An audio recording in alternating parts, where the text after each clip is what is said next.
ऐशी आठवण धरुणी मानसी हरी गावा मुखासी दिननिशी. उपदेश नाथ महाराज करतायत, परंतु तो कोणाला करतायत याचाही विचार होणं थोडंसं गरजेचं आहे. कारण जगामध्ये आपण जर बघितलं तर काही लोक आपल्याला बघायला सापडतात की जे हरीलाही मानत नाहीत आणि जगतालाही मानत नाहीत. काही मंडळी अशी आहेत की ती जगताला मानतात परंतु हरीला मानत नाहीत. काही मंडळी अशी आहेत की ती आपल्याला सांगतात तुम्ही ज्याला जगत समजतात ते जगत नसून तो हरी आहे. आणि एक वर्ग असा आहे की जो म्हणतो हरीही आहे आणि जगतही आहे. चार प्रकारात व्यतिरिक्त पाचवा प्रकार जगाच्या पाठीवरती आपल्याला प्राप्त होणार नाही. एक वर्ग असा आहे सुरुवातीचा की जो सांगतो जगतही नाही आहे आणि हरीही नाही आहे. बौद्धांचा हा वर्ग आहे. बौद्धांचं हे तत्वज्ञान आहे.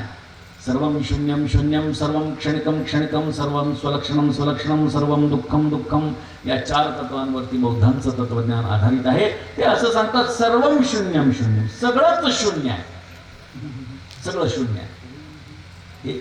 हा मंडप शून्य, इथे बसलेली माणसं शून्य. परंतु विषय असा आहे की ज्या अर्थी कार्य आहे त्या अर्थी कारण असलं पाहिजे. बरोबर आहे सांगतात हे कुलालमतीचे गर्भ उमटले की. एखादं मडकं जर तयार असेल तर ते मडकं हे कार्य आहे, पण त्या मडक्याला घडवणारा कुंभार हा मानावाच लागतो. शास्त्र आपल्याला सांगतं एखादी गोष्ट आहे जर कार्य तुम्हाला दिसतंय तर त्याच्या पाठीमागे कोणीतरी कारण असलं पाहिजे. ही चटई या ठिकाणी बसती इथे दिसतीये, याला विणणारा पण कोणीतरी असला पाहिजे. आता तो आपल्याला दिसत नाही, आपण तेवढा विचार करत नाही, याचा अर्थ कोणी बनवलेली नाही असं नाही. तर प्रत्येक गोष्टी यत्र यत्र धुमाः तत्र तत्र वह्निः असं शास्त्रामध्ये प्रमाण आहे.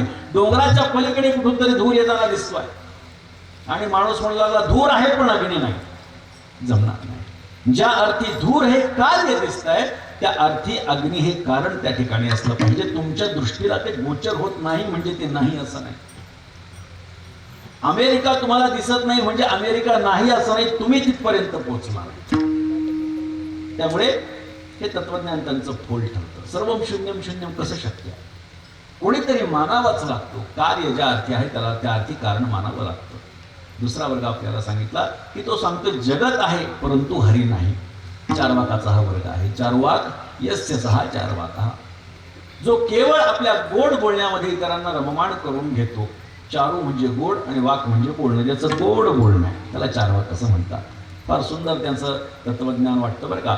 माझ्या दृष्टीनं तर 99% माणसं ही चारवाकाच्या विचाराची जगात. यावत् जीवं सुखं जीवे तृणं कृत्वा घृतं पिबेत् भस्मीभूतस्य देहस्य पुनरागमनं कुतः. बस त्याचं तत्वज्ञान याच्या सगळ्यात आलं. एका श्लोकात त्याचं तत्वज्ञान आलं. काय सांगतोय तो? यावत् जीवं सुखं जीवेत, जोपर्यंत जगायचंय सांगतो ऐश आरामात जगायचं, काय बाकी बघायचं नाही म्हणजे ऐश आरामात जगायचं. जो यावत् जीवं, जोपर्यंत जीवन आहे तोपर्यंत ऐश आरामात जीवायचं जगायचं. मग लोक म्हणतील ऐशारामामध्ये जगायचं पण पैसा लागतो, असं कसं ऐशारामामध्ये जगता येईल? त्यांनी सांगितलं काळजी करू नका. ऋणं कृत्वा घृतं पिबेत, ऋण काढा कर्ज काढा पण मस्त राहा, चांगलं चुंगलं खा. पटण्यासारखं आहे.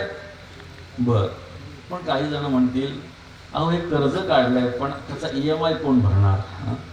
कर्ज फेडावं लागेल. त्यांनी त्याचंही उत्तर देऊन ठेवलं. भस्मीभूतस्य देहस्य पुनरागमनं कुतः. एकदा देहाचं भस्म झालं की त्या देहाबरोबर त्या कर्जाचं सुद्धा भस्म होऊन जातो म्हणतो. आता ही शक्य आहे का गोष्ट? परंतु माणसं अशाच लोकांच्या नादी जास्त लागतात. हेच तत्वज्ञान त्यांना जास्त आवडायला लागतं. वारकरी हो, काय करावं लागतं? गळ्यात माळ घालावी लागते. अजून काय? हरिपाठ म्हणावा लागतो रोज. बर अजून काय? आषाढी कार्तिकी एकादशी करावी लागते, पंढरपूरची वारी करावी लागते, संतांच्या वाऱ्या कराव्या लागतात. बरं ठीक आहे. अजून काय? मांसाहार बंद करायला लागतं. हा, दारू सोडायला का? अंमली पदार्थ खाता येत ना? नाही जमणार होतो, त्यापेक्षा बरं आहे आपलं चालू आहे. लोकांना अवघड गोष्टी या नको वाटतात.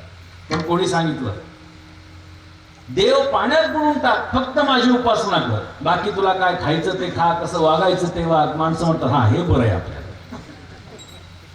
अशा वृत्तीची माणसं झाली आहेत जगामध्ये. अशा वृत्तीची माणसं जास्त आहे. काही करायचं नाही, नियमामध्ये माणसाला जगायचं नाही. मनाला वाटेल तसं स्वैर जगायचं आहे. आणि स्वैरता आपल्याला 4 वाक सांगतो. जगत आहे कारण ते डोळ्यांना दिसतंय. त्याचं तत्वज्ञान काय? जगत आहे कारण ते डोळ्यांना दिसतंय. परमात्मा नाही म्हणजे तो डोळ्यांना दिसत नाही. ती कीर्तनकार सांगतात ना, दुधामध्ये लोणी आहे का? दुधामध्ये लोणी आहे का? दिसत नाही, पण नाही का? आहे. मंथुनी नवनीता, मंथन करावं लागतं, त्याची प्रक्रिया. तुम्हाला कोणी जर म्हणत असेल की हे दुधाचं मला लोणी दिसतंय, असं शक्य नाही. मंथन करावं लागतं, त्याची काही प्रक्रिया आहे. त्या प्रक्रियेनंतर आपल्याला लोणी प्राप्त होणार आहे.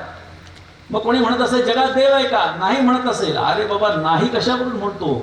काहीतरी चिंतन कर, मनन कर, तुला कळेल. त्याच्याशिवाय दुसरं कशाचं अस्तित्व नाही. पण देव मानत नाहीत महाराज काही माणसं. आम्ही देव मानत नाही म्हणतात. आम्हाला वाटेल ते आम्ही करणार. ते मी मागे पण मी काही ठिकाणी सांगितलंय.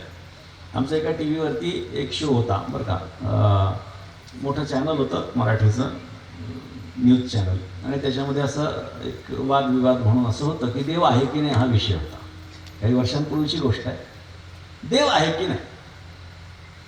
आता देव आहे म्हणणारे जसे आम्ही होतो तसे देव नाही म्हणणारे काही जण होते. अंधश्रद्धा निर्मूलनाची वगैरे काही अशी मंडळी होती जी नास्तिक होती. अशी चर्चा ती होती त्या चॅनलवरती. मग प्रत्येकजण स्वतःचं मत सांगू लागलं. देव आहे, देव नाही. मग प्रत्येकजण का आहे का नाही प्रत्येकाने आपापल्या पद्धतीने सांगितलं. एक मुलगा तिथं बसलेला होता, बऱ्याच वेळचा शांत बसलेला होता.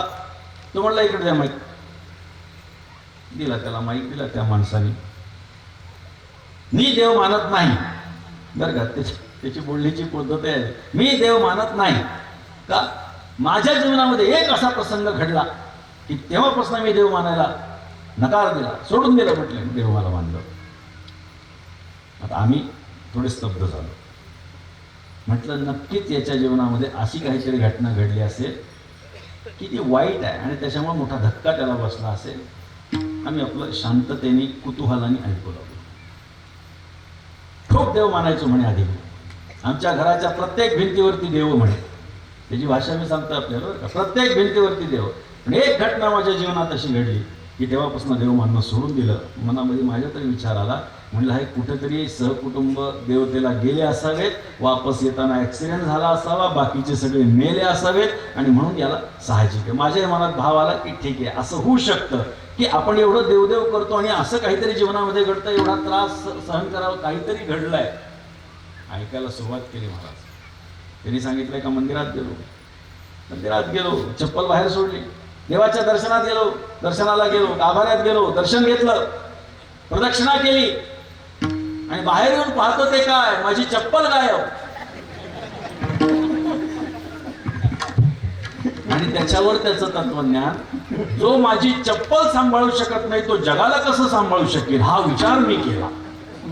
आणि तेव्हापासून देव मानायला सोडून दिलं. म्हटलं मला माहिती आहे इकडे. त्याला म्हटलं तुझी पात्रता नाही म्हणून चप्पल सांभाळली नाही म्हणजे देवाने.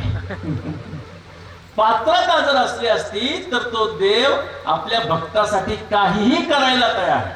सत्यभामा दान करी